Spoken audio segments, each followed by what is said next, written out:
to be taking a look at readability and legibility. Readability refers to whether an extended amount of text is easy to read.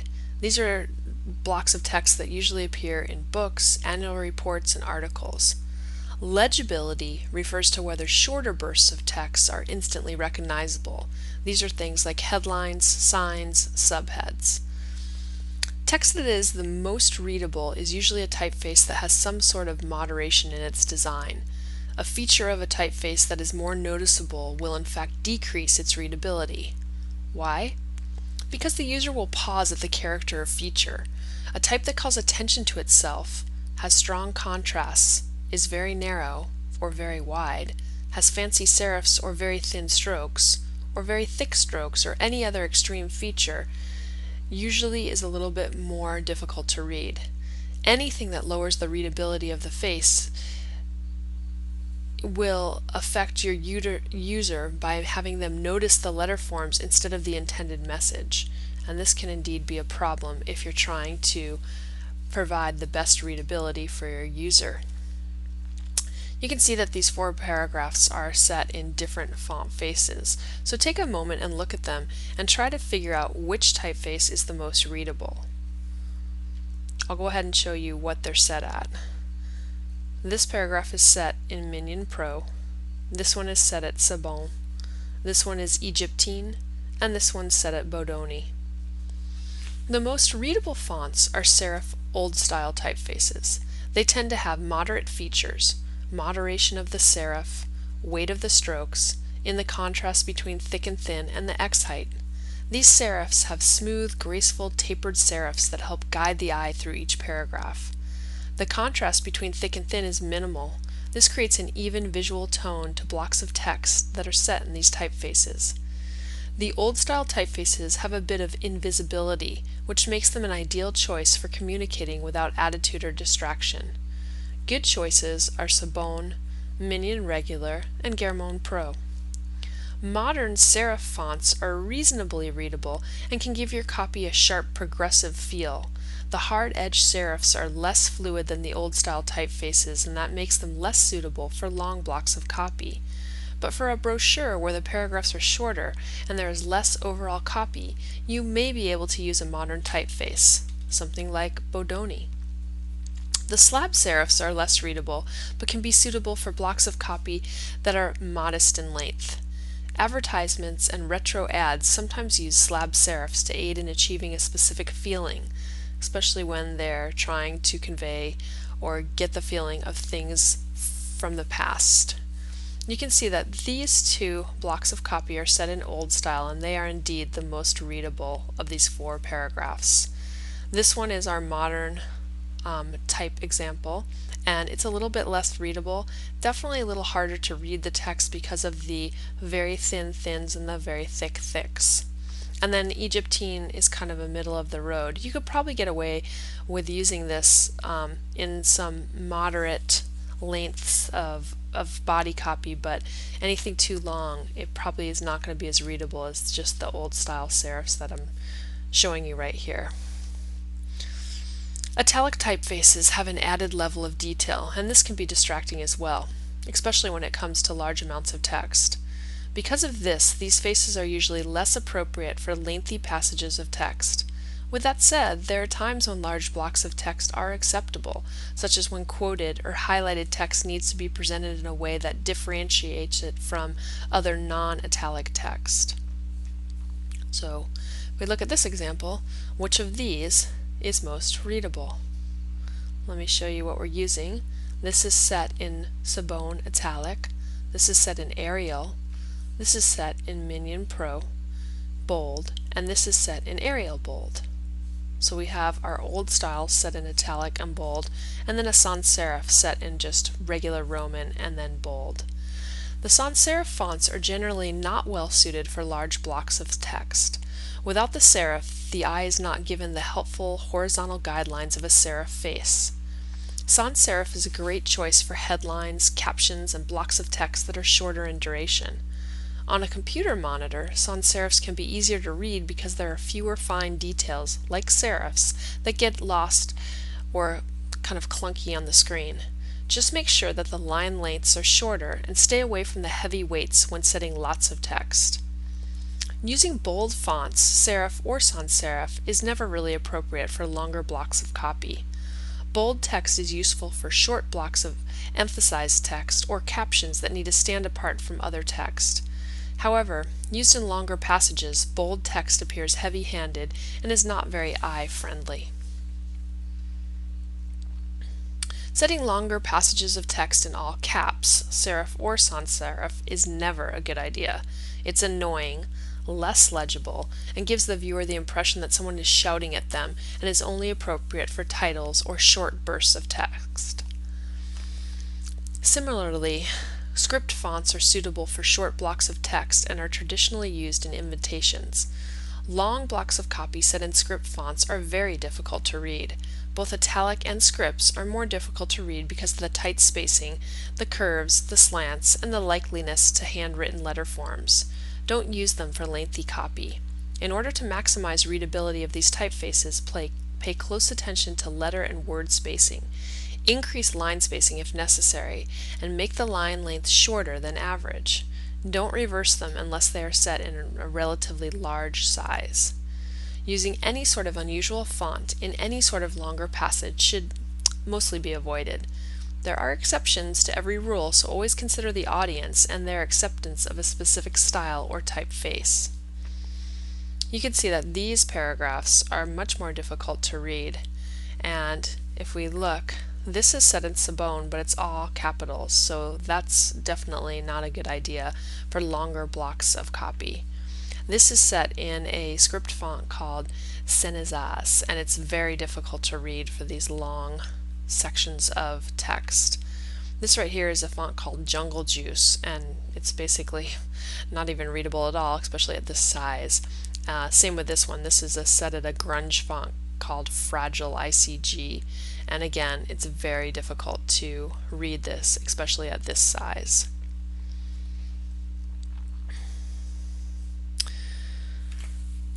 When you're working with reversed text, the font you choose should not be the only consideration. White text that is set on black background, reversed text, is considered less readable than black text on a white background. When the look and the feel of a design requires a dark background, and the audience seems accepting of a loss in legibility in favor of a darker look, this can be used. Sans serif fonts of medium to bold weight are easiest to read and for the printer to reproduce on a dark background, since they don't contain the fine details of the serif or script type fonts. If possible, try to keep the length of reversed text, especially set at similar sizes, to a minimum since it can strain the eye. Also, never reverse a type that has delicate features, like very thin lines and tiny serifs. These will clog up the ink and they'll basically disappear. If we look at the examples here, you can see, well, if you look, which of these blocks of type is easier to read and which appears smaller. Here we go. This one is set at 12-point Sabone, as is this one over here. Same font size, but it does look a little smaller when it's set on the darker background. This one is Arial, set at 12-point, as well as this one over here. You can see that on the reversed text, the Arial actually becomes a little bit easier to read. The serifs up in the sans serif font tend to get a little bit lost, and they actually hang the viewer up a little bit when reading on this dark background. However, if you're looking at the two blocks of text here, this one, for long blocks of copy, is usually easier to read. Well, at least on print. When you're viewing this on the screen, you might keep coming back to the sans serif because they are a little more comfortable to read on screen. But when we're dealing with printed work that are going to be printed on paper, the serifs usually win out over the sans serifs. Text alignment. The alignment of type within a text block plays an important role in determining its readability and relation to other elements in a composition. Text alignment is always a tricky issue. However, all forms of alignment have their place. The most common alignments are flush left, flush right, justified, and center. And here's examples of all of these. So here's my justified text, here's left aligned text, here's the right aligned text, and here's a center aligned text. Let's look at these a little bit in detail, each one. Justified text is text that is vertically aligned along both its left and right margins. Justified text creates a more formal, readable look. Take a look. Most books and magazines feature text in justified columns. Computer justified text makes tiny adjustments to the letter and word spacing that force the line to fill the span of the entire column. Sometimes this can result in an awkward, large or small letter-word spacing. In these cases, the designer should be willing to make manual adjustments to create more even visual flow of the text.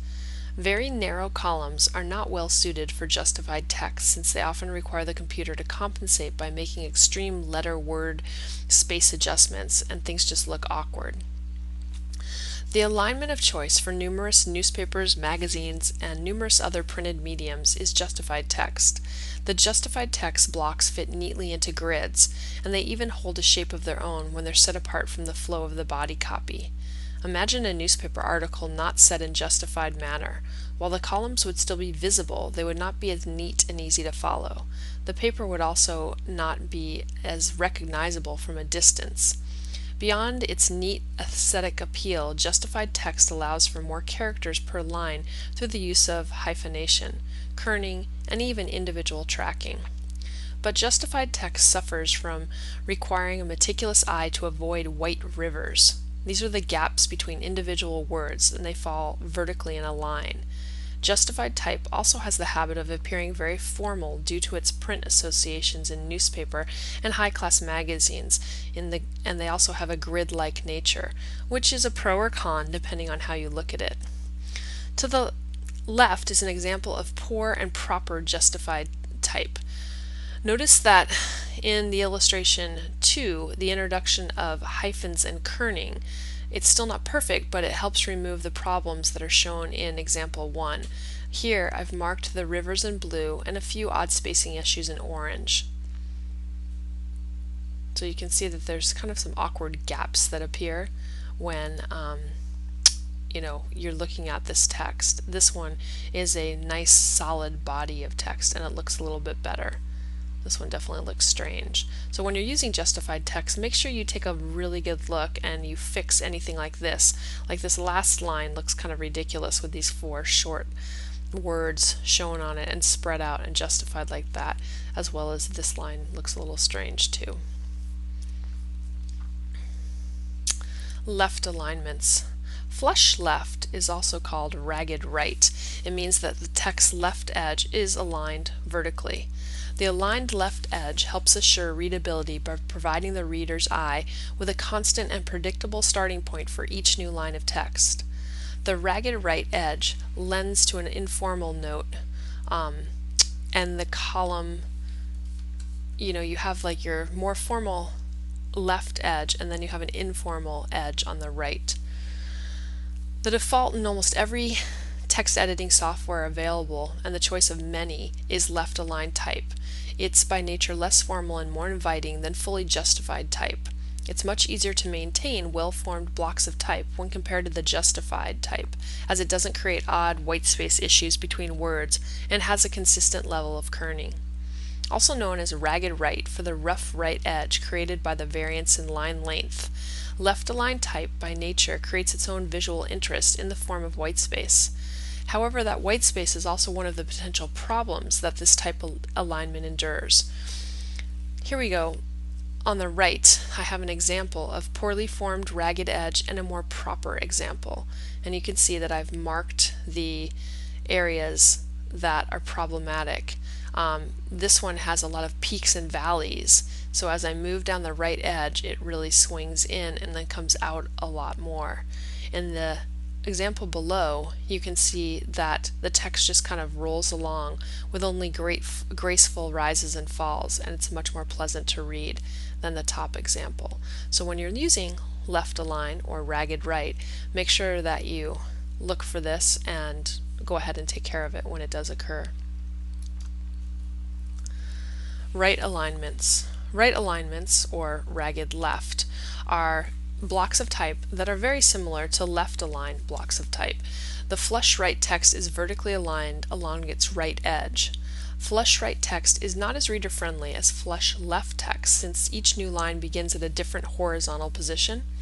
Flush right alignment is not well suited for long passages of text. It is rarely used for conveying body copy in left to right reading cultures, as the ragged right edge makes it difficult for the eye to follow the type smoothly. It can, however, be a useful way of establishing a clear visual association between a small block of text and other elements aligned along its right edge. It's great for meta information, headlines, or when used to align an oversized piece of type and to add visual interest. For the most part, though, everything that applies to left-aligned type is applicable here as well.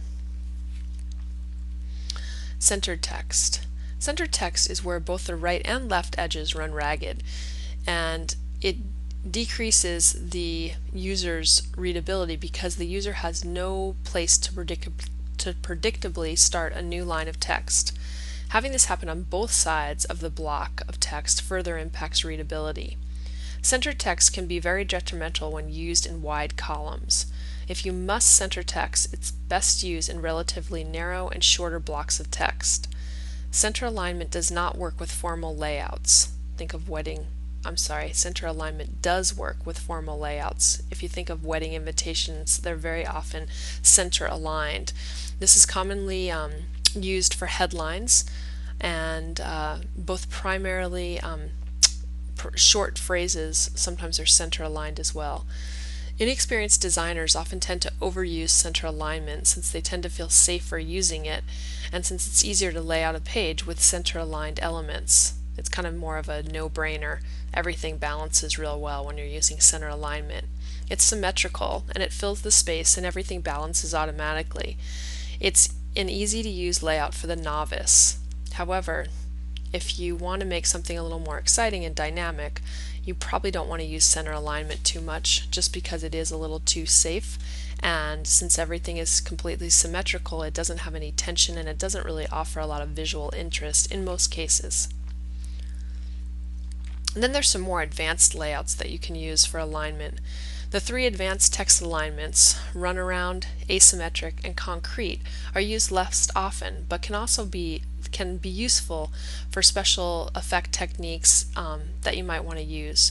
The runaround is also called text wrap, and it's shown right here. It allows the text to wrap around a photo or image or graphic or drop cap. The asymmetric alignment is visually very interesting but difficult to read because few, if any, of the beginnings or ends of the lines align with each other. The viewer has to work to find the beginning of the next line. It is best used for short lines of type. Asymmetric alignment conveys a sense of informalness and energy. And then finally, concrete alignment is where the arrangement of type takes on the shape of an action being described. This alignment is difficult to read, but often very visually interesting. This alignment has much creative potential, but requires time and patience. It's also much more suitable for shorter blocks of text. And just kind of something to think about, it's kind of interesting to use different alignments between the headlines and the body copy, so you might want to experiment around with that as well. So what to use, which alignments to use? Well, what alignments you choose will be decided upon by the calls of the particular project. There's no one right answer, but there are some particular factors that come into play when designing for the web rather than for print. It's unrealistic to manually adjust kerning and tracking for large blocks of type.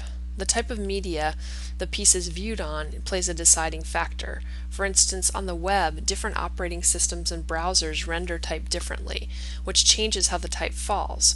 Users can resize their browser windows and manually adjust the size of the type. All of these factors play a large role in deciding what to use. You can't fix all the rivers in justified type, and you can't fix all the overly raggedy edges in left or right aligned type. So what's a designer to do? Well, for the most part, you want to kind of go with the flow. Ragged alignments are really the kings of the web due to the lesser amounts of troubles that come into play when you take into account the problems of each one. Even well-structured formal sites, such as the New York Times, have adopted a ragged approach rather than the traditional justified look of their print counterparts. Most annual reports, magazines, and newspapers use justified type. longer blocks of copy is set as justified, and it creates a more neat appearance and makes the text easier to follow, unless of course you're viewing on the web, where left alignment is definitely more prevalent than any of the other alignments. And finally, let's talk a little bit about legibility. Legibility is the ease in which the user can read a headline or passage of text, and it is a crucial consideration when it comes time to choosing and using a typeface. Type that is presented in upper and lower case is generally considered the easiest to read. A serif font, upper and lower case, is the most legible typeface for extended passages of text.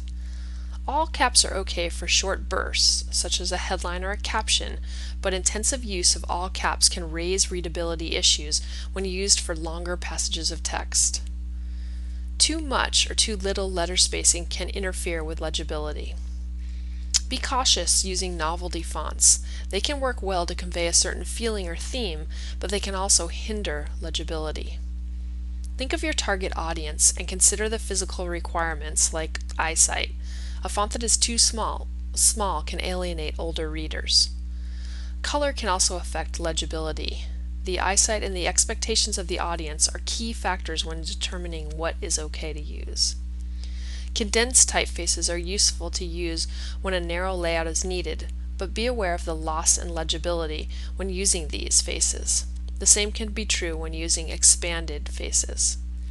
Progressively minded and younger viewers tend to be more tolerant of legibility issues than a more conservative audience, so always consider your audience and design accordingly.